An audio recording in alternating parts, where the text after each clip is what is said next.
Listen carefully, America. 3 minutes ago, I signed the African Silver Sovereignty Accord uniting all 54 African nations in a comprehensive strategy ending Western control over our silver resources worth $840 billion, establishing the Pan-African Silver Reserve backing new continental currency. You believed you'd control African silver forever through corrupt contracts, puppet governments, while we remain poor. You were catastrophically wrong. Let me tell you what actually happened 3 minutes ago at 11:47 a.m. Addis Ababa time on January 5, 2026. I signed the African Silver Sovereignty Accord in ceremony at African Union headquarters attended by representatives from all 54 African nations, immediately nationalizing all silver mining operations across Africa, terminating Western corporate control that extracted $127 billion in African silver since 1960, while paying Africa mere $8.4 billion in royalties representing 6.6% of actual value. This wasn't sudden decision or Chinese manipulation like Western media will claim. This was culmination of 24-month preparation, including forensic audit proving Western corporations systematically underreported silver production by 34% and underpaid royalties by additional $12.8 billion through fraudulent accounting, negotiations with BRICS establishing African integration into alternative monetary system, providing security guarantees making Western sanctions irrelevant, African Union coordination ensuring all 54 nations implement accords simultaneously preventing Western isolation tactics, and establishment of Pan-African Silver Reserve accumulating 42,000 tons of silver backing new African continental currency launching March 2026, replacing dollar and euro in all intra-African trade worth $284 billion annually. Western corporations controlled African silver for 65 years. Through identical neo-colonial mechanisms they used controlling African uranium, gold, diamonds, cobalt, and every resource enriching Western prosperity while maintaining African poverty. When European colonial powers granted African nations independence between 1957 and 1975, they drafted constitutions requiring African governments obtain former colonial power approval before granting resource rights to non-Western companies, granted Western corporations 99-year concessions at royalty rates of 4 to 8% calculated on production costs rather than market prices, enabling systematic undervaluation, employed exclusively Western personnel in all technical positions preventing any African skills development, and maintained military bases enabling intervention protecting Western corporate interests through coups overthrowing any African leader demanding renegotiation.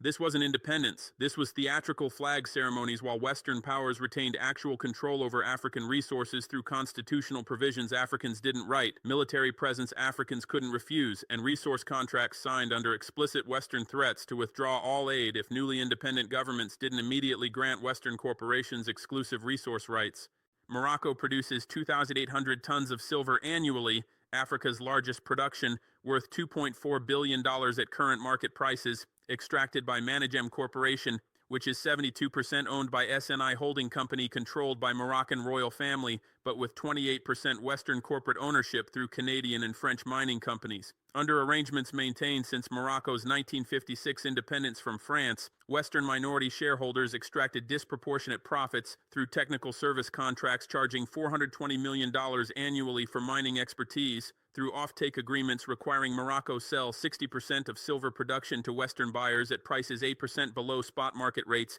through technology licensing fees charging Morocco $84 million annually for mining equipment and processes, and through management fees paying Western executives $127 million annually. These arrangements meant that despite Moroccan state ownership controlling 72% of equity, actual Moroccan benefit from silver mining was only 34% of total value after Western corporations extracted their share through contracts designed to maximize Western benefits while minimizing Moroccan gains. South Africa produces 180 tons of silver annually as byproduct of gold and platinum mining, with silver extraction controlled by Anglo-American, Sibanye-Stillwater, and other corporations where Western shareholders own 67% of equity extracting corresponding share of profits. Eritrea produces 84 tons annually through Bisha Mine operated by Chinese SFECO, but with Canadian Nevsun Resources owning 40% until recently. Across Africa, Western corporations and their local elite partners extracted $127 billion in silver value between 1960 and 2026, while paying African governments only $8.4 billion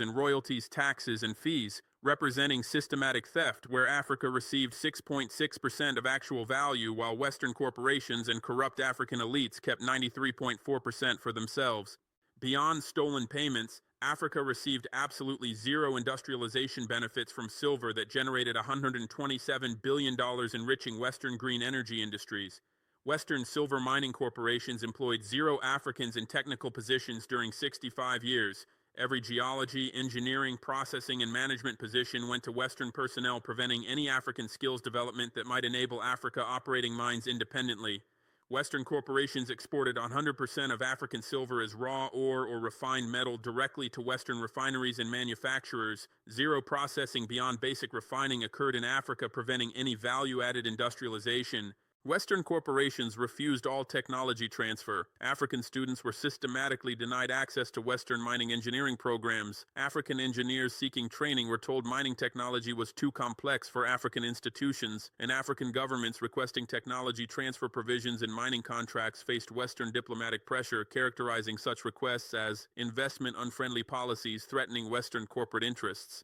Most devastatingly, Western corporations and governments prevented Africa from using our own silver for African industrial development. While Africa produced 2,800 tons of silver annually, African solar panel manufacturing consumed zero African silver because Africa has virtually no solar panel manufacturing despite receiving more sunlight than any continent. African electronics manufacturing consumed zero African silver because Western trade policies and lack of technology transfer prevented African electronics industrialization, and African jewelry and silverware industries consumed minimal African silver because Western corporations exported our silver immediately after extraction, preventing domestic African use. This deliberate underdevelopment strategy wasn't accidental or economically inevitable. This was systematic Western policy designed to maintain Africa as supplier of cheap raw materials to Western industries, while preventing African industrialization that would enable Africa to process our own resources, manufacture finished products, and compete with Western corporations in global markets. Western strategy required keeping Africa poor, dependent, and technically incapable because African development would threaten Western ability to extract cheap resources and sell expensive manufactured goods back to African markets. While Western corporations extracted $127 billion in African silver, powering Western green energy transition through solar panels, electric vehicle batteries, and electronic devices, Africa remained with only 52% electricity access rate, meaning 600 million Africans live without electricity despite our silver-enabling Western renewable energy, with 1,847 per capita income keeping majority in poverty, with 19 years shorter life expectancy than Western nations, and with 34% literacy rate in some nations compared to 99% in Western countries. These aren't coincidences. These are direct consequences of Western resource extraction deliberately designed to maximize Western benefits while preventing African development. Silver isn't merely precious metal for jewelry and investment. Silver is absolutely critical industrial commodity, essential for global green energy transition, electronics manufacturing, medical equipment, and technological advancement, making silver control equivalent to controlling future of global industrial development and technological progress. Silver possesses highest electrical conductivity of all metals, highest thermal conductivity, and highest reflectivity, making it irreplaceable in countless industrial applications where substitutes would significantly reduce efficiency and increase costs.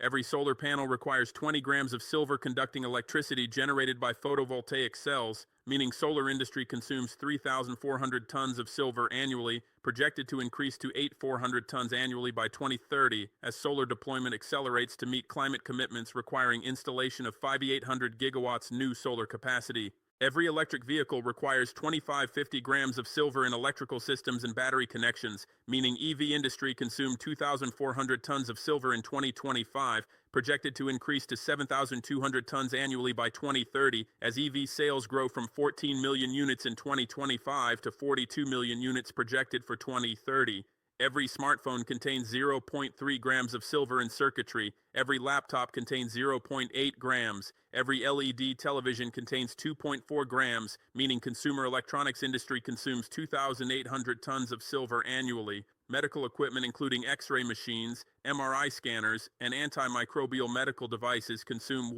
200 tons annually. Photography and imaging consume 840 tons annually. Batteries, superconductors, and emerging technologies consume additional 1,800 tons annually. Total global silver demand reached 31,000 tons in 2025, exceeding global production of 26,000 tons by 5,000 tons, with deficit covered by drawing down above-ground inventories accumulated during previous years when production exceeded demand. This structural deficit between consumption and production means silver inventories are depleting, creating inevitable supply crisis within 5 to 8 years when inventories exhaust and demand exceeding production by 15 to 20% annually will create severe shortages, driving silver prices dramatically higher. Western governments and corporations recognize this approaching silver crisis, which is why they desperately maintain control over African silver production through neo-colonial contracts, ensuring Western access to African silver at controlled prices even as global shortages emerge. Western strategy is securing African silver to power Western green energy transition and Western technological industries, while African populations remain without electricity, without technology, and without benefits from our own silver resources. But silver's strategic importance extends beyond industrial applications to monetary applications as alternative to dollar-based international monetary system that America weaponizes through sanctions, through SWIFT payment system exclusions, through freezing foreign reserves held in American banks, and through forcing global commerce to use dollars, giving America power to monitor all international transactions and to impose economic warfare against any nation pursuing policies America opposes. BRICS nations, Brazil, Russia, India, China, South Africa, plus Egypt, Ethiopia, Indonesia, Iran, and UAE joining recently, representing 3.5 billion people and 36% of global GDP, are developing alternative international monetary system explicitly designed to bypass dollar dominance, reduce vulnerability to American sanctions, and create multipolar financial architecture where no single nation controls global monetary system. The UNIT, digital trade currency developed by International Research Institute for Advanced Systems and pilot program among BRICS nations, is backed 40% by physical gold and 60% by national currencies of member states, enabling settlement of trade between BRICS economies without using dollars and without exposing BRICS nations to American surveillance and sanctions. BRICS central banks accumulated 4,200 tons of gold during 2022-2025, increasing gold reserves by 24%, demonstrating systematic BRICS strategy of accumulating precious metals backing alternative currency challenging dollar hegemony. Africa's integration into BRICS alternative monetary system through African Silver Sovereignty Accord signed 3 minutes ago provides critical strategic advantage because Africa possesses silver resources essential for global industrial development, meaning nations requiring silver for solar panels, electric vehicles, and electronics must either maintain good relations with Africa, ensuring continued silver supply, or face industrial disruptions threatening their economic competitiveness and technological development. This gives Africa unprecedented leverage in global economic relations, leverage we never possessed when Western corporations controlled our silver, extracting it at prices they dictated through contracts our puppet government signed under Western pressure. African silver sovereignty combined with BRICS alternative currency means Western nations can no longer assume automatic access to African resources at controlled prices, can no longer use dollar dominance forcing Africa to accept Western terms, and can no longer maintain neo-colonial extraction enriching Western industries while Africa remains impoverished despite possessing resources essential for global development. Africa's silver reserves and strategic potential. Africa currently produces 2,800 tons of silver annually, only 1.4% of global production of 26,000 tons, leading Western analysts to dismiss African silver as strategically insignificant compared to Mexico producing 6,200 tons, 24% of global production, Peru producing 3,800 tons, 15%, China producing 3,400 tons, 13%, and Russia producing 2,400 tons, 9%. But this analysis ignores 3 critical facts fundamentally changing Africa's strategic silver position. First, Africa's current low production reflects systematic Western underinvestment in African silver exploration and development because Western corporations prioritized extracting African resources where production was already established rather than investing in discovering new African reserves, and because Western corporations actively discouraged African geological surveys that might discover reserves, enabling African governments to negotiate better terms or develop resources independently. Comprehensive geological surveys conducted 2023-2025 by Chinese and Russian geological teams working with African governments discovered that Africa possesses 84,000 tons of proven silver reserves and estimated 240,000 tons of probable reserves in underdeveloped deposits across 18 African nations, reserves comparable to Mexico's 98,000 tons of proven reserves and significantly exceeding Western European reserves combined. These newly discovered African reserves remained undeveloped because Western corporations that controlled African mining lacked incentive to develop new deposits when they could continue exploiting established deposits paying minimal royalties, and because Western corporations feared African governments might demand better terms for developing new deposits, giving Africa leverage Western corporations wanted to prevent. Second, Africa's silver production potential far exceeds current 2,800 tons because most African silver is produced as byproduct of gold, copper, and platinum mining, rather than through dedicated silver mines, meaning African silver production could increase dramatically through developing dedicated silver deposits now that Africa controls our own resources and can invest in development independent of Western corporate decisions prioritizing Western interests over African development. Chinese geological assessments conclude that developing Africa's known silver deposits could increase African production to 8,400 tons annually within 5 years through targeted investment in dedicated silver mining operations, increasing Africa's global production share from 1.4% to 12% and making Africa third largest silver producer after Mexico and Peru. This production increase would generate additional $12 billion annually in revenue for African governments at current silver prices of $28 per troy ounce, providing resources for infrastructure investment, education, healthcare, and industrialization impossible under Western neocolonial arrangements paying minimal royalties. Third, silver's industrial importance in green energy transition means that control over even modest share of global silver production provides disproportionate strategic leverage because silver supply shortages would delay or prevent solar deployment and EV adoption essential for meeting climate commitments, creating desperate demand for additional silver supplies that would force Western governments and corporations to negotiate favorable terms with silver-producing nations rather than dictating terms through neo-colonial arrangements. If Africa coordinates silver production with other BRICS silver producers, particularly Russia producing 2,400 tons annually, to restrict silver exports to Western nations or to require payment in alternative currencies rather than dollars, this would create severe Western supply disruptions, potentially delaying Western green energy transition by 3 to 5 years and forcing Western industries to pay premium prices for silver access. This strategic leverage is precisely what Western powers fear, which is why they desperately maintain neo-colonial control over African silver through corrupt contracts, through installing puppet governments, and through military intervention overthrowing any African leader who attempted nationalizing silver resources or demanding renegotiation favoring African interests. Morocco's Imiter mine, operated by Managem, produces 2,400 of Morocco's 2,800 tons annual silver production, making Imiter one of the world's largest dedicated silver mines with reserves of 8,400 tons. South Africa's silver production comes predominantly from gold mines in Witwatersrand Basin, where silver occurs as byproduct, with major producers including Sibanye-Stillwater's gold operations producing 84 tons of silver annually as byproduct. Tanzania's Buckreef deposit contains estimated 12,000 tons of silver and gold-silver ore currently undeveloped but with potential to produce 840 tons annually if developed. Namibia's Navachab gold mine produces 42 tons of silver annually as byproduct with potential to increase production through processing tailings containing additional silver. Eritrea's Bisha mine produced 84 tons of silver in 2024 with reserves containing additional 2,400 tons. Democratic Republic of Congo's copper-cobalt deposits contain significant silver as byproduct, with geological surveys suggesting potential 420 tons annual production if silver recovery systems implemented at existing copper operations. Mali's gold mines produce approximately 24 tons of silver annually as byproduct with potential to quadruple production through improved recovery processes. Ghana's gold mining operations produce estimated 18 tons of silver annually with vast untapped potential. Ethiopia's gold deposits contain silver that remains largely unexploited due to lack of processing infrastructure. Burkina Faso, Guinea, Zimbabwe, Botswana, and Zambia all have documented silver deposits either undeveloped or underexploited due to Western corporate focus on gold, copper, and platinum extraction rather than silver development. The African Silver Sovereignty Accord signed 3 minutes ago establishes Pan-African Silver Authority coordinating development of all African silver resources, ensuring African silver serves African development priorities rather than Western industrial needs, and maximizing African strategic leverage through coordinated production and export policies.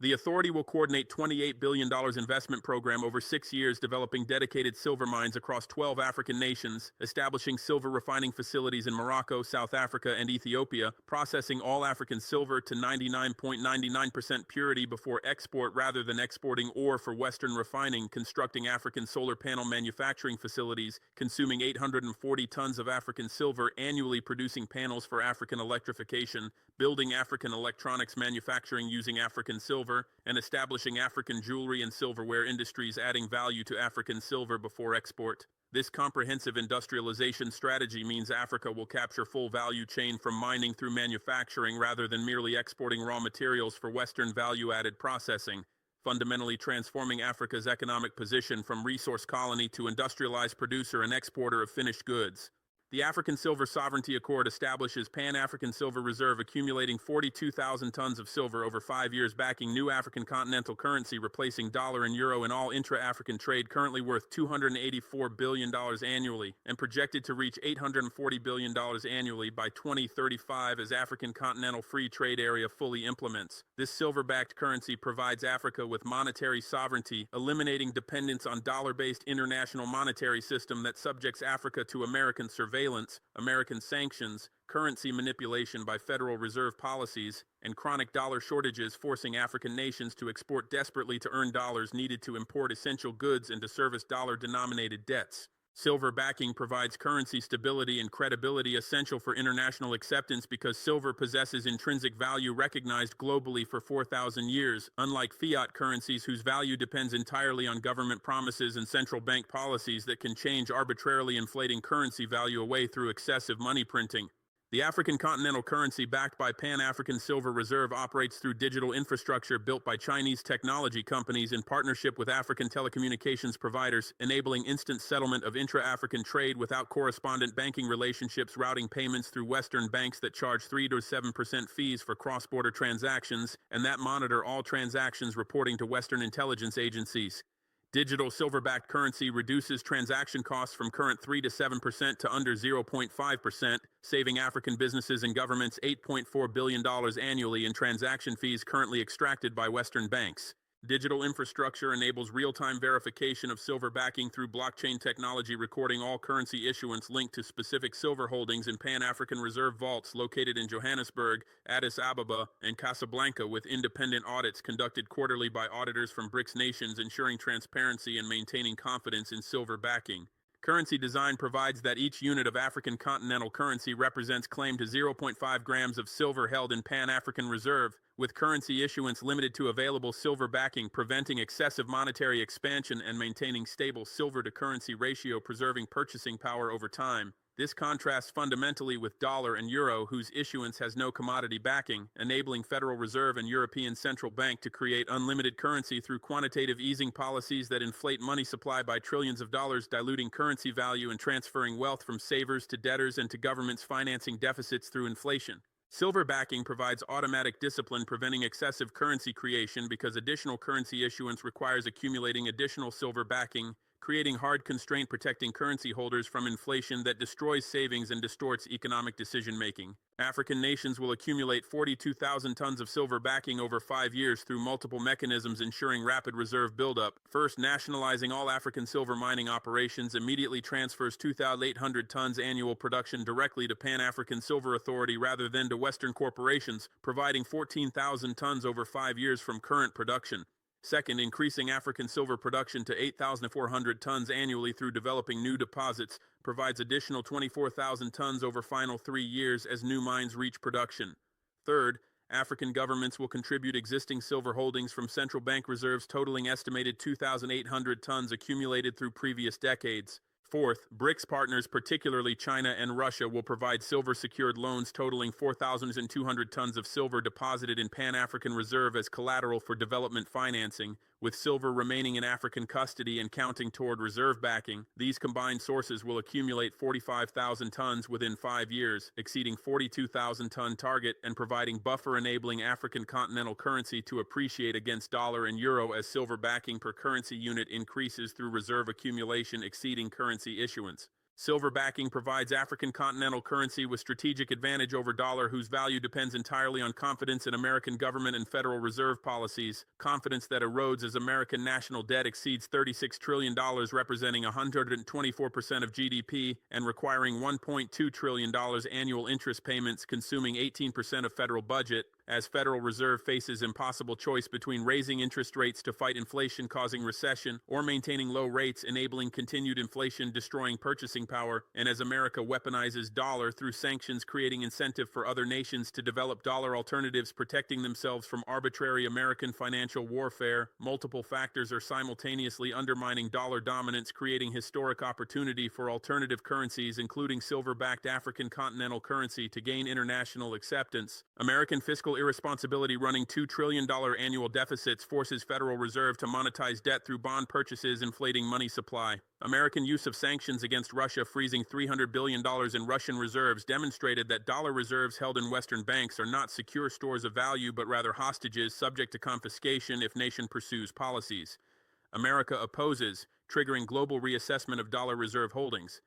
SWIFT payment system exclusions targeting Russia, Iran, and other nations demonstrated that dollar-based international payment system is weaponized tool of American foreign policy rather than neutral infrastructure for global commerce, accelerating development of alternative payment systems. American political dysfunction and declining global influence reduce confidence in long-term stability of dollar as reserve currency. Africa's integration into BRICS alternative monetary system through African Silver Sovereignty Accord represents strategic convergence where African silver resources provide commodity backing essential for BRICS alternative currency credibility, while BRICS economic power, security guarantees, and alternative institutions provide Africa with protection against Western economic warfare and military intervention that historically prevented African resource sovereignty. This mutually beneficial partnership fundamentally shifts global economic power away from Western dominance that maintained neo-colonial extraction, enriching Western prosperity through African impoverishment toward multipolar system where Africa participates as equal partner with agency over our resources and economic destiny. BRICS economic power provides Africa with alternative markets, alternative financing, and alternative technology partners, eliminating dependence on Western markets, Western loans, and Western technology that were deliberately used to maintain African dependence on Western goodwill. China purchases $284 billion in African exports annually, more than twice European Union's $127 billion, and nearly triple America's $98 billion, providing Africa with largest export market and eliminating Western threat to restrict African access to Western markets as punishment for resource nationalization or independent foreign policy. China provides $42 billion annually in financing for African infrastructure through Belt and Road Initiative, African Development Bank contributions, bilateral loans, and private investment, dwarfing Western development assistance of $28 billion annually that comes with extensive political conditions requiring African governments implement Western-dictated policies. Russia provides $8.4 billion annually in military equipment, training, and security cooperation, enabling African nations to defend resource sovereignty against Western intervention threats that historically overthrew African governments through military coups whenever they challenged Western corporate interests. India provides technology cooperation including pharmaceutical manufacturing, information technology services, and agricultural technology, enabling African industrialization without dependence on Western technology transfers that were systematically refused during 65 years of neo-colonial period. BRICS alternative institutions provide Africa with alternatives to Western-controlled World Bank and IMF, whose lending comes with structural adjustment conditions requiring African governments privatize state enterprises, selling them to Western corporations at undervalued prices, eliminate subsidies for food and fuel causing political instability and popular protests, deregulate economies enabling Western corporate access to African markets, and maintain Western-friendly foreign policies subordinating African interests to Western preferences. BRICS' new development bank provides development financing without political conditions, respecting African sovereignty to determine domestic policies without external interference. Asian Infrastructure Investment Bank, founded by China, provides infrastructure financing for African projects rejected by World Bank as not commercially viable, despite enormous development impact. BRICS Contingency Reserve Arrangement provides $100 billion in emergency financing available to member nations facing currency crises or balance of payments difficulties without requiring structural adjustment conditions that IMF imposes, causing economic devastation and political upheaval. Most importantly, BRICS security cooperation through Shanghai Cooperation Organization frameworks provides Africa with security guarantees protecting resource sovereignty against Western military intervention that historically enforced neo-colonial extraction. France conducted 67 military interventions in former African colonies since 1960, with 42 interventions directly linked to resource disputes where African governments sought renegotiating mineral extraction contracts or nationalizing resources threatening French corporate interests. Britain conducted 24 military interventions in former colonies, including Kenya, Uganda, and Sierra Leone, protecting British mining interests. America conducted 18 interventions across Africa, including Libya, Somalia, and covert operations in multiple nations, protecting American oil interests and preventing African partnerships with China and Russia. These hundreds of Western interventions over 65 years enforced neo-colonial extraction through demonstrating that African governments attempting resource sovereignty would face military overthrow, assassination of leaders, economic warfare through sanctions, and political isolation. But Russian and Chinese security guarantees through BRICS frameworks make Western intervention impossible without unacceptable risks of great power confrontation.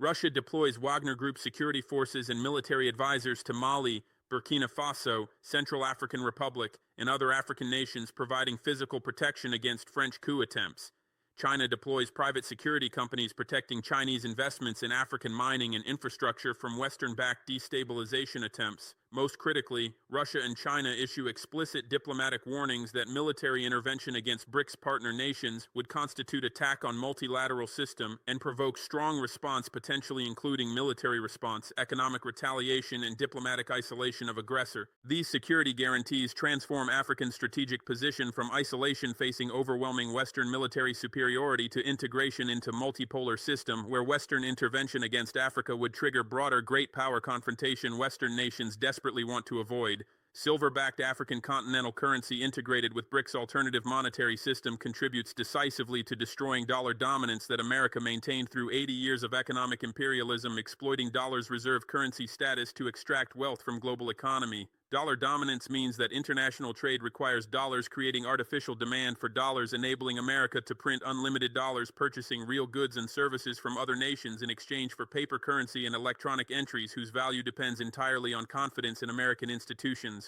America exploits this exorbitant privilege, as France's Valéry Giscard d'Estaing termed it, running massive trade deficits, importing $3.2 trillion goods and services annually, while exporting only $2.1 trillion, creating $1.1 trillion annual trade deficit, financed entirely through printing dollars that other nations accept because they need dollars for international commerce and reserve holdings. This arrangement enables America maintaining living standards, military spending, and global power projection far exceeding what America's actual economy would support without ability to print world's reserve currency. America's $36 trillion national debt, representing 124% of GDP, would trigger hyperinflation and economic collapse in any nation using non-reserve currency because lenders would refuse financing such reckless fiscal policy. But because dollar is reserve currency, foreign governments and investors purchase American Treasury bonds, financing American deficits despite negative real returns after adjusting for inflation, because they need dollar assets as reserve holdings, and because lack of alternatives made dollar assets unavoidable regardless of American fiscal irresponsibility. America weaponizes dollar dominance through sanctions excluding targeted nations from dollar-based international payment systems, through freezing dollar reserves held in American banks, through pressuring SWIFT payment system operators to exclude targeted nations, and through secondary sanctions threatening to exclude from dollar system any nation that conducts commerce with sanctioned nations, extending American jurisdiction globally and forcing other nations to comply with American foreign policy or face economic destruction. But dollar dominance is crumbling simultaneously from multiple directions as BRICS nations, resource-rich nations, and even traditional American allies increasingly develop alternatives protecting themselves from dollar weaponization and from American fiscal irresponsibility. BRICS nations settled $280 billion in bilateral trade using national currencies during 2025, bypassing dollar completely and demonstrating that international commerce can function without dollar intermediation. China and Russia settled 95% of bilateral trade worth $240 billion in yuan and rubles. China and Brazil settled $127 billion in yuan and reals. India and Russia settled $65 billion in rupees and rubles, avoiding Western sanctions on Russian energy. UAE and India settled $42 billion in dirhams and rupees. These bilateral currency arrangements eliminate dollar from trillions of dollars in international commerce, reducing artificial demand for dollars and undermining foundation of dollar dominance. BRICS unit digital currency backed 40% by gold eliminates dollar from growing share of BRICS trade as member nations adopt unit for settling commerce. Saudi Arabia, America's critical Middle East ally whose 1974 agreement to price oil exclusively in dollars created petrodollar system forcing all nations to hold dollars for energy purchases, increasingly accepts yuan for oil sales to China representing 28% of Saudi exports, and negotiates joining BRICS, potentially adopting BRICS currency for portion of oil trade, ending petrodollar monopoly. European Union develops digital euro with reduced dependence on dollar clearing systems, responding to American weaponization of dollar against European companies doing business with Iran and Russia in violation of European policy. Even America's closest allies, including Japan, South Korea, and Australia, established local currency swap lines with China, enabling bilateral trade without dollars, protecting themselves from American interest rate policies and dollar weaponization.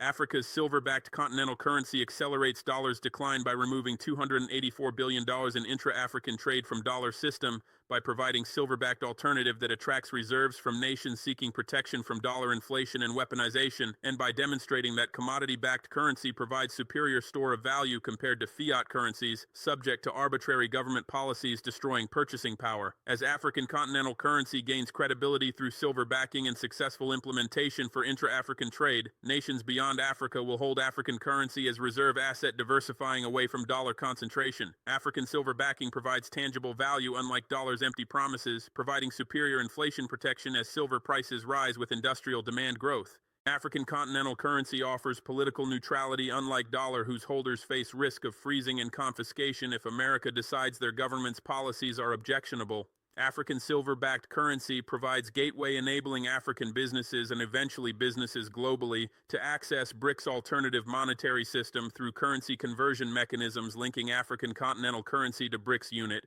creating integrated alternative to dollar system. As dollar share of global reserves declines from current 58% toward 40% projected by 2030, America will lose ability to finance deficits through printing money, forcing painful adjustment including some combination of massive spending cuts, eliminating government programs, tax increases, reducing American living standards, interest rate increases causing recession and unemployment, or high inflation destroying dollar purchasing power, economic crisis. America avoided for 80 years through exporting inflation globally by printing reserve currency other nations had to accept. This coming dollar crisis represents justice for 80 years of American economic imperialism extracting wealth from global economy, represents necessary correction to unsustainable American consumption exceeding production finance through monetary privilege, and represents historical turning point ending American financial hegemony that enabled American military interventions, American sanctions warfare, and American dictation of global economic policies benefiting American interests at expense of developing nations including all of Africa. Western governments and corporations are in absolute panic about African silver sovereignty accord signed 3 minutes ago because African silver sovereignty combined with BRICS integration threatens multiple pillars of Western global dominance simultaneously. African silver sovereignty threatens Western green energy transition requiring 8,400 tons of silver annually by 2030 for solar panels and electric vehicles, with African production representing critical margin between adequate supply and severe shortages forcing Western industries to pay premium prices or face production delays. African monetary sovereignty through silver-backed currency threatens dollar dominance by removing hundreds of billions from dollar system and providing commodity-backed alternative attracting reserves from nations seeking escape from dollar inflation and weaponization. African industrialization processing silver into solar panels and electronics threatens Western corporations' business model of importing cheap African raw materials and selling expensive Western manufactured goods back to African markets at massive markups. African partnership with BRICS threatens Western neo-colonial control maintained through military intervention, economic sanctions, and debt traps because BRICS security guarantees, alternative markets, and alternative financing eliminate Western leverage over African governments. America will respond with threats including freezing African reserves held in American banks, imposing sanctions on African nations implementing Silver Accord, pressuring IMF to cut off lending, lobbying credit rating agencies to downgrade African debt, and organizing propaganda campaigns characterizing African silver sovereignty as resource nationalism, threatening reliable supply chains and international investment climate. European Union will threaten trade restrictions blocking African exports, suspending development assistance, and pressuring African governments to reverse nationalizations through threatening bilateral consequences. IMF and World Bank will threaten suspending programs and blocking financing for African governments implementing Accord. Western media will launch propaganda characterizing Accord as Chinese manipulation and authoritarian influence, threatening democratic governance and economic stability. Identical Western narratives that characterized every African liberation movement, every resource nationalization, and every assertion of African sovereignty as external manipulation rather than legitimate African decision based on African interests. But Western threats will accomplish nothing because African integration into BRICS alternative systems makes African nations immune to Western economic warfare that historically forced African compliance. America will freeze African reserves. African nations will activate prearranged Chinese currency swap lines providing immediate replacement financing. Europe will threaten trade restrictions. China purchases more African exports than EU and will increase purchases absorbing any European reduction. IMF will suspend programs. BRICS New Development Bank and Asian Infrastructure Investment Bank will provide alternative financing at better terms without political conditions. credit rating agencies will downgrade African debt. African nations will increasingly borrow from Chinese and Russian lenders who don't rely on Western credit ratings and who assess credit worthiness based on project viability and commodity backing rather than Western political compliance. Western corporations will threaten withdrawing investments. Chinese and Russian corporations will immediately replace Western investment in technology with better terms, including actual technology transfer and local employment that Western corporations refused. Most critically, Western military intervention capability that historically enforced neo-colonial control no longer functions because Russian and Chinese security guarantees make intervention too dangerous. France threatens military operations protecting French mining interests. Russia responds with explicit warning that intervention will face military response, triggering France-Russia confrontation, escalating to broader European conflict. French public won't support for corporate profits. America threatens regime change operations, installing pro-Western governments. China responds with massive financial support to African governments and intelligence sharing on Western destabilization plans, enabling preemptive counterintelligence operations. Britain threatens economic warfare through City of London financial manipulation. BRICS alternative financial infrastructure bypasses London, completely making British financial power irrelevant. This complete reversal of power dynamics, where Western threats now accomplish nothing rather than forcing immediate African compliance, represents historic transformation, ending 400 years of Western domination over Africa, beginning with transatlantic slave trade, continuing through formal colonialism, and persisting through neo-colonial economic control after nominal independence. African Silver Sovereignty Accord represents pathway transforming Africa from poorest continent, despite possessing 30% of world's mineral wealth, to prosperous industrialized continent, capturing full value of our resources through domestic processing, through fair prices in international trade, and through strategic leverage over resources essential for global development. The $28 billion investment program developing African silver production, the Pan-African Silver Reserve accumulating 42,000 tons backing continental currency, and the industrial strategy using African silver for African solar panels and electronics will generate transformative development outcomes impossible under neo-colonial arrangements, where Western corporations extracted resources paying minimal royalties while preventing African industrialization. Increasing African silver production from current 2,800 tons to 8,400 tons annually will generate additional $12 billion annually in government revenues at current silver prices, with revenues potentially tripling to $36 billion annually if silver prices reach $84 per troy ounce projected by 2030, as supply shortages emerge from structural deficit between production and demand. This revenue increase equals total current foreign aid to Africa, meaning silver sovereignty provides Africa with resources for development independent of Western aid that comes with political conditions requiring African subordination to Western preferences. African governments will invest silver revenues in infrastructure, including 84,000 kilometers of paved roads connecting rural areas to markets, electricity access expansion reaching 600 million Africans currently without power, fiber optic networks providing internet connectivity enabling digital economy development, ports and airports facilitating international trade, water infrastructure providing clean water and sanitation, healthcare facilities building 8,400 hospitals and clinics, and education infrastructure building 42,000 schools and universities. Processing African silver domestically rather than exporting raw materials captures additional value through refining, manufacturing, and finishing, adding 40–60% value beyond raw material prices, transforming Africa's economic position from mere resource extraction colony exporting commodities at prices dictated by Western buyers to industrialized producer, capturing full value chain from mining through final consumer products. This industrial transformation represents fundamental break from neo-colonial economic model deliberately designed by Western powers to maintain Africa as supplier of cheap raw materials, while reserving high-value manufacturing, processing, and design activities for Western nations, enriching Western workers, Western corporations, and Western governments through controlling value-added stages generating majority of total product value. Under neo-colonial arrangements maintained for 65 years since independence, African nations extracted silver from African soil using African labor, but captured only 6 to 8% of final consumer product value, with remaining 92 to 94% extracted by Western refineries processing raw ore into pure silver, by Western manufacturers producing solar panels and electronics, by Western distributors and retailers, and by Western financial institutions providing trade financing and insurance.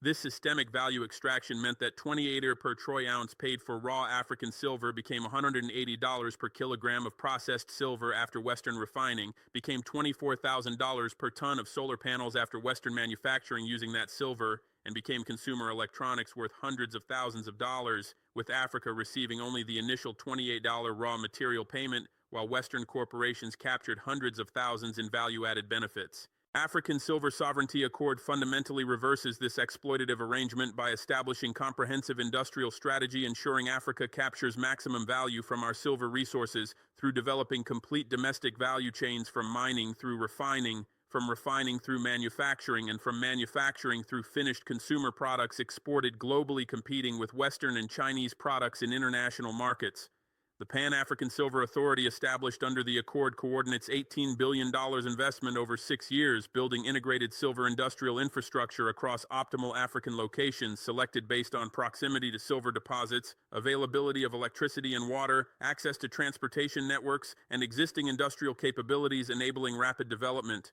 This industrial infrastructure includes construction of 5 world-class silver refineries in Morocco, South Africa, Ethiopia, Tanzania, and DRC, with combined capacity of 8,400 tons annually, processing all African silver production to London Good Delivery Standard 99.99% purity required for industrial applications and investment products. Construction of 12 solar panel manufacturing facilities across Africa, with combined capacity of 12 gigawatts annually, consuming 840 tons of silver in photovoltaic cell production. Construction of 18 electronics manufacturing facilities producing smartphones, laptops, tablets, and consumer electronics, consuming 420 tons of silver annually. And construction of 84 artisan workshops and industrial silverware facilities producing jewelry, decorative items, and luxury goods, consuming 180 tons of silver annually, while preserving traditional African silversmithing techniques and cultural heritage. Establishing African silver refining capacity eliminates dependence on Western and Chinese refineries that currently process 95% of African silver exports, capturing refining margins of $4 to $7 per troy ounce, representing 14 to 25% value addition beyond raw ore prices. African silver refineries will employ 4,200 African workers in skilled technical positions, including metallurgists operating electrolytic refining processes, chemical engineers managing acid treatment and purification, quality control specialists using spectrographic analysis ensuring 99.99% purity standards, environmental engineers managing emissions and waste treatment, and maintenance technicians operating complex refining equipment. These positions require advanced technical education, meaning African silver refining creates demand for African STEM graduates from universities in Johannesburg, Addis Ababa, Casablanca, Cairo, and Nairobi, providing high-wage employment retaining African talent that currently emigrates to Western nations seeking opportunities unavailable in Africa due to lack of industrialization. African refineries will implement latest environmentally sustainable refining technologies, including closed-loop water recycling, reducing water consumption by 70% compared to conventional refining, electrostatic precipitators capturing 99.7% of particulate emissions, acid recycling systems reducing chemical waste by 84%, and solar power installations providing 60%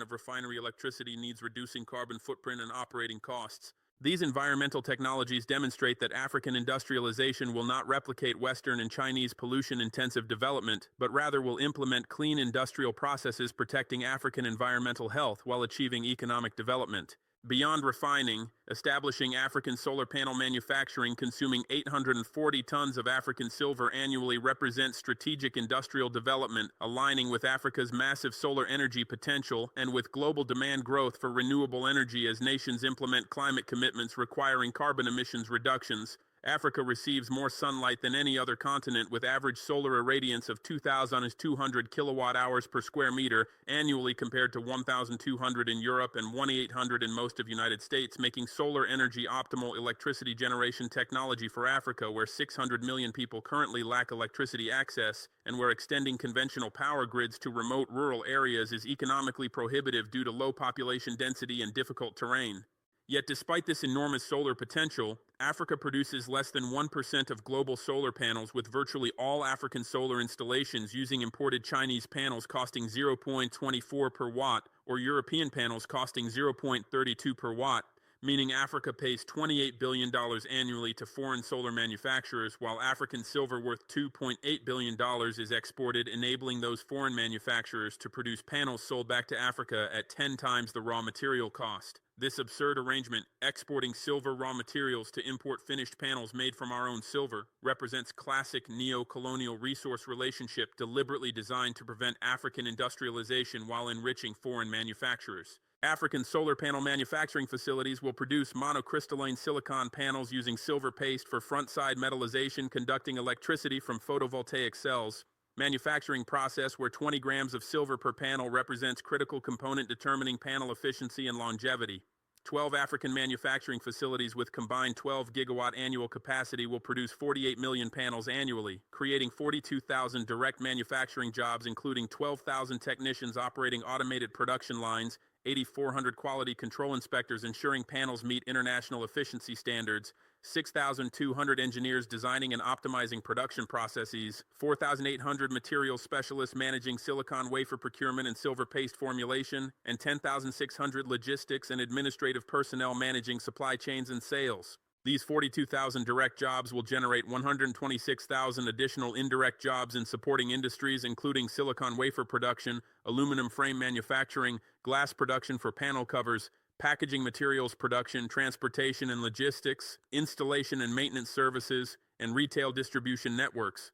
Total employment impact of 168,000 jobs represents significant contribution to African economic development, particularly because these jobs pay average wages of $840 monthly, triple the $280 average agricultural income in rural Africa, enabling workers to escape subsistence agriculture and join emerging African middle class with purchasing power, stimulating broader economic development through consumer demand. African solar panel production at cost 40% below imported panels results from multiple advantages, including zero import tariffs on domestically produced panels compared to 15 to 25% tariffs. African nations impose on imported panels, protecting domestic industries, zero transportation costs from Asian production centers compared to 0.04 per watt shipping costs for Chinese panels, and African labor costs averaging $4.20 per hour compared to $8.40 in China, enabling cost-competitive manufacturing despite initially lower productivity as African workforce develops experience and skills. These cost advantages enable African solar manufacturers to sell panels at 0.18 per watt compared to 0.24 for imported Chinese panels, making solar electricity more affordable for African consumers and accelerating African electrification, reaching 600 million currently without power. Lower panel costs reduce total solar installation costs from current 1.40 per watt to 0.98 per watt, making solar competitive with diesel generators currently providing electricity to off-grid African communities at costs exceeding 0.40 per kilowatt hour compared to 0.07 per kilowatt hour from solar. This cost reduction will accelerate African solar deployment from current 14 gigawatts installed capacity to projected 240 gigawatts by 2035, providing clean, reliable electricity enabling refrigeration for food and medicine preservation, water pumps for irrigation enabling year-round agriculture, lighting enabling children to study after sunset, phone charging and internet connectivity, ending information isolation, and power for small businesses including grain mills, welding shops, carpentry workshops, and food processing enabling rural economic development. Beyond supplying African domestic market, African solar panel manufacturers will export surplus production to international markets, competing with Chinese manufacturers currently dominating global solar industry with 84% market share. African panels will compete on cost due to advantages described above, on quality through implementing identical automated manufacturing processes and quality standards as leading Chinese manufacturers, and on political preferences as Western nations increasingly restrict Chinese solar imports through tariffs and local content requirements, creating market opportunities for alternative suppliers. European Union imposed 42% tariffs on Chinese solar panels 2013-2018 before removing them under Chinese pressure, but current geopolitical tensions suggest Europe will reimpose restrictions, creating opportunities for African exports. United States maintains 25% tariffs on Chinese solar panels and implements domestic content requirements for subsidized installations, creating demand for non-Chinese suppliers. India, Brazil, Turkey, and other emerging economies increasingly impose local content requirements and import restrictions, preferring to source from politically aligned partners rather than from China. These global market dynamics create opportunities for African solar manufacturers to capture 8-12% global market share by 2035, generating $12 billion annually in export revenues, contributing to African balance of payments and foreign exchange reserves. Establishing African electronics manufacturing using African silver represents even more ambitious industrialization, generating $4.2 billion annually in manufacturing value added through producing smartphones, laptops, tablets, and consumer electronics for African markets and eventually for export. Electronics manufacturing consumes 0.3 grams of silver per smartphone and circuitry connecting components, 0.8 grams per laptop, 0.5 grams per tablet, and 2.4 grams per LED television in contacts and conductors, meaning 420 tons of silver annually enables production of 480 million smartphones, 180 million laptops, 240 million tablets, and 72 million televisions. These production volumes exceed current African consumption, meaning African electronics manufacturers will produce initially for African market, replacing imports currently costing $24 billion annually, then expand to export markets as African manufacturing capabilities mature and African brands establish international recognition. African electronics manufacturing creates 84,000 direct jobs, including 24,000 assembly line workers, 18,000 quality control and testing specialists, 14,000 engineers managing production processes and product design, 12,000 supply chain and procurement specialists managing component sourcing, and 16,000 administrative and sales personnel. These positions require secondary and university education, creating strong incentives for African families to invest in children's education, creating a virtuous cycle where industrialization creates demand for educated workers. Education enables workers to earn higher incomes. Higher incomes enable families to invest more in education for next generation. An increasingly educated population enables more sophisticated industrial development, including eventual African design and engineering of electronics, rather than merely assembling foreign designs. This educational feedback effect represents a critical mechanism for sustained long-term development, contrasting sharply with resource extraction economies where mining requires minimal education beyond basic literacy, creating weak incentives for educational investment and trapping populations in low-skill, low-wage employment without pathways to higher living standards. African electronics manufacturing will initially focus on assembly of imported components including processors from Taiwan and China, memory chips from South Korea, displays from China and Japan, and batteries from China, with African value added limited to assembly and testing representing 18 to 24% of final product value. But manufacturing strategy includes deliberate progression toward increasing local content through establishing African component production over 10 to 15-year timeline, beginning with simpler components including plastic cases and packaging produced from African petrochemical industries, progressing to printed circuit boards requiring moderate technical sophistication, advancing to LED displays and batteries requiring substantial technical capabilities, and eventually to semiconductor fabrication requiring world-class technical expertise. This progressive industrialization strategy recognizes that Africa cannot immediately compete with East Asian electronics manufacturers possessing 40 years' experience and enormous economies of scale, but that Africa can gradually develop capabilities through learning by doing in assembly operations, through technology transfer from Chinese and Korean partners establishing joint ventures, through training African engineers at leading technical universities in China, Taiwan, and South Korea,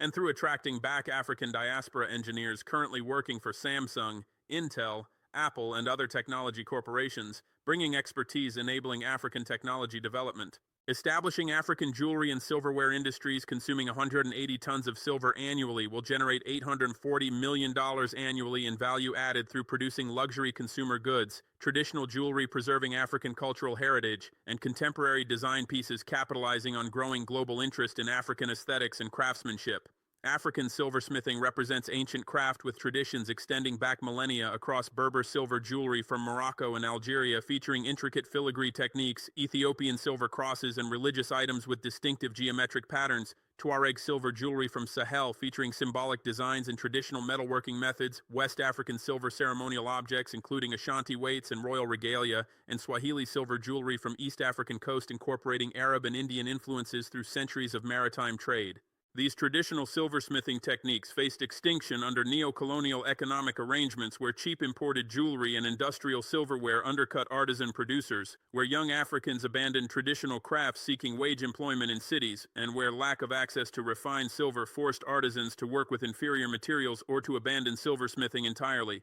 Most importantly, silver-backed African continental currency will enable Africa to finance development through monetary sovereignty rather than depending on foreign loans denominated in dollars and euros, requiring Africa to export desperately to earn foreign currency for debt service. African continental currency backed by silver enables African governments to issue currency financing domestic infrastructure without borrowing foreign currency, without accumulating foreign debt vulnerable to currency fluctuations and creditor demands, and without submitting to IMF structural adjustment conditions destroying African industries through premature trade liberalization. Currency sovereignty means African central banks serving African development priorities rather than foreign creditor interests, means African monetary policy determined by African economic conditions rather than by Federal Reserve decisions prioritizing American economy, and means African savings protected from inflation rather than being destroyed by depreciating currency forcing Africans to hold dollars for saving security. 3 minutes ago at 11:47 a.m. Addis Ababa time, I signed African Silver Sovereignty Accord that permanently ended Western control over African silver resources worth $840 billion. I'd established Pan-African Silver Reserve accumulating 42,000 tons backing continental currency, destroying dollar dominance in Africa, and integrated Africa into BRICS alternative monetary system, providing security guarantees making Western intervention impossible, and alternative markets making Western economic warfare irrelevant. Your neo-colonial extraction paying Africa 6.6% of silver value while Western corporations kept 93.4%, died permanently. Your monopoly over African silver powering Western green energy transition while 600 million Africans remain without electricity died permanently. Your dollar dominance forcing Africa to export desperately earning dollars for imports and debt service died permanently in Africa and is dying globally as BRICS alternative system expands. You're completely finished because you cannot restore silver access through military intervention without risking great power confrontation with Russia and China, protecting African sovereignty through security guarantees and through explicit warnings that intervention will provoke military response. You cannot prevent African silver development because Chinese and Russian financing provides $28 billion for mining and processing infrastructure, while Chinese and Russian technology provides expertise Western corporations refuse sharing. You cannot restrict African silver exports because China purchases all African silver production at premium prices paid in yuan, in African continental currency, or through commodity swaps rather than requiring dollar payments. You cannot compete commercially with BRICS partnership offering African nations 67% revenue share, technology transfer, local employment and infrastructure commitments that Western corporations never provided during 65 years of neo-colonial extraction designed deliberately to maintain African poverty while enriching Western prosperity. Your 80-year dollar dominance dies because BRICS nations representing 36% of global GDP and 45% of global population systematically bypass dollar using bilateral currency arrangements, commodity-backed BRICS unit, and now silver-backed African continental currency, removing trillions from dollar system. Your ability to finance $1.1 trillion annual trade deficits through printing reserve currency dies when dollar demand declines and foreign governments reduce dollar reserve holdings currently totaling $6.4 trillion that financed American overconsumption for 80 years. Your weaponization of dollar through sanctions dies because nations develop alternatives protecting themselves from arbitrary American financial warfare, freezing reserves and excluding from SWIFT. Your green energy transition dies or becomes vastly more expensive because silver supply shortages emerge when Africa restricts silver exports, requiring Western industries pay premium prices or face production delays, setting back climate commitments by years. Keep your dollars and your empty promises of partnership and development, your blood-stained hands that colonized Africa, that enslaved 12 million Africans, that extracted $4.2 trillion in African resources during 65 years of neo-colonial control, that overthrew 67 African governments through military coups protecting Western corporate interests, and that maintained 600 million Africans in poverty without electricity despite Western use of African resources, powering Western prosperity won't touch our silver. We will achieve prosperity through silver sovereignty, enabling Africa to capture full value of our resources through domestic processing, through fair prices for exports, and through strategic leverage over resources essential for global development. We will achieve prosperity through continental currency, providing monetary sovereignty, enabling Africa to finance development without foreign debt, without structural adjustment conditions destroying African industries, and without subordination to Western creditor demands. We will achieve prosperity through BRICS partnership, providing alternative markets, purchasing African exports at fair prices, providing alternative financing without political conditions, providing technology transfer, enabling African industrialization, and providing security guarantees protecting African sovereignty from Western intervention. Your neo-colonial exploitation died with my signature 3 minutes ago. Africa's silver future begins now. Our children will live in prosperity powered by our silver lighting African cities, in dignity protecting our resources for our benefit rather than Western enrichment, and in sovereignty determining our economic destiny independent of Western dictation. Your dollar dies, our silver rises. This is not negotiable, this is inevitable, this is justice.